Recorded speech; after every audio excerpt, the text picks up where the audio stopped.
নমস্কাৰ সকলোকে মোৰ ইউটিউব চেনেল ৰেচিপি বাই মাইনালৈ সকলোকে স্বাগতম জনাইছোঁ। আশা কৰোঁ সকলোৱে ভিডিঅ'টি সম্পূৰ্ণকৈ চাব। আজি মই বনাবলৈ লৈছোঁ আঙুলি পিঠা। তাৰ বাবে মই কেৰাহী এখন গৰম হ'বলৈ দিছোঁ গেছৰ ওপৰত। তাৰপাছত তাত পিঠাগুড়ি দি দিছোঁ। আনফালে মই চচপেন এটাত অকণমান গৰম পানী হ'বলৈ দিছোঁ। উতলা গৰম পানী কৰিব লাগিব কিন্তু। আৰু ইয়াত মই সোৱাদ অনুসৰি নিমখ দি দিম।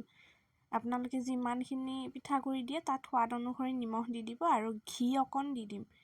এচামুচ বা এচামুচ দিলেই চাফিচিয়েণ্ট। মই আন্দাজ কৰি পেলাই ঘিটো দি দিছোঁ। আপোনালোকে চামুচ এখনেৰে এচামুচ দি দিলে হৈ যাব।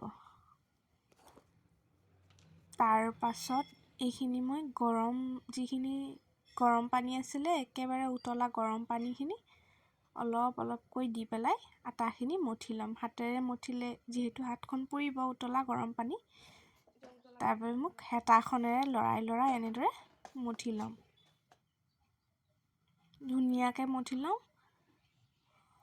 মঠি পেলাই অকণমান সময় ঠাণ্ডা হ'বলৈ থৈ দিম। পানী একেবাৰে একেলগে নিদিব, অলপকৈ পানী দি পেলাই মঠিব।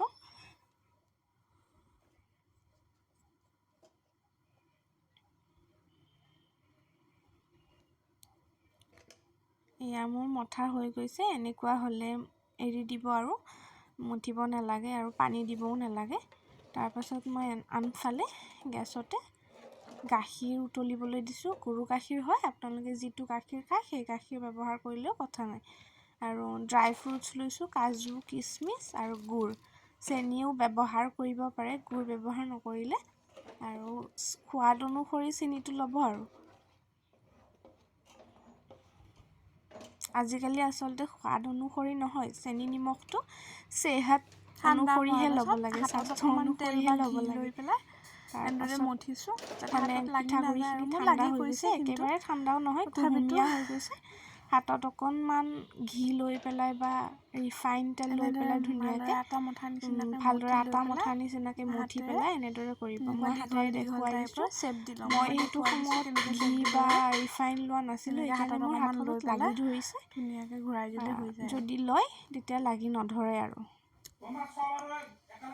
মই ভিডিঅ'ত দেখুওৱাৰ ধৰণে অকণ পিঠাগুড়ি লৈ পেলাই এনেকৈ লাৰু নিচিনা বনাই দীঘলীয়া চেপ দি দিব। ইয়াক আমাৰ পিনে আঙুলি পিঠা বুলি কওঁ। আপোনালোকৰ পিনে কি পিঠা কয় জনাবচোন কমেণ্টত। এয়া মোৰ হৈ গ'ল আৰু গাখীৰখিনি উতলিছে, গাখীৰ কমিও আহিছে। এই উতলা গাখীৰতে মই এইখিনি দি দিম। দি পেলাই বেছি লৰাই নিদিব, ভাঙি যাব লৰাই দিলে। মই লৰাই নিদিওঁ। তেনেদৰে 5 মিনিটমান সময় উতলিবলৈ দিম। মাজতে এবাৰ এনে লৰাই দিম হেতাখনেৰে। উতলাৰ লগে লগে হৈ যাব আৰু 5 মিনিট উতলিলে হৈ যাব আৰু। তাৰপাছত এইখিনি গৰমে পৰিৱেশন কৰিলে ভাল লাগিব। কিন্তু আমি অলপ সময় ৰৈ দিলোঁ আমাৰ ইফতাৰৰ টাইম হোৱালৈকে। ইফতাৰত এনেদৰে কেনেকুৱা হৈছে আঙুলি পিঠা? পাতিত লৈ লৈছোঁ খাবলৈ। ভণ্টিক খাই চাবলৈ দিছোঁ, তাই ধুনীয়া হৈছে। খাই পেলাই পাইছোঁ। ভিডিঅ'টো ভাল লাগিলে লাইক, কমেণ্ট আৰু শ্বেয়াৰ কৰি দিবচোন। চেনেলটো ছাবস্ক্ৰাইব কৰি যাব। আজিলৈ আহিলোঁ, বাই। ভিডিঅ'টি সম্পূৰ্ণকৈ চোৱাৰ বাবে ধন্যবাদ। বহুত স্বাস্থ্যৰ কাৰণেও ভাল, এইটো খাবলৈ বহুত ধুনীয়া। Thank U.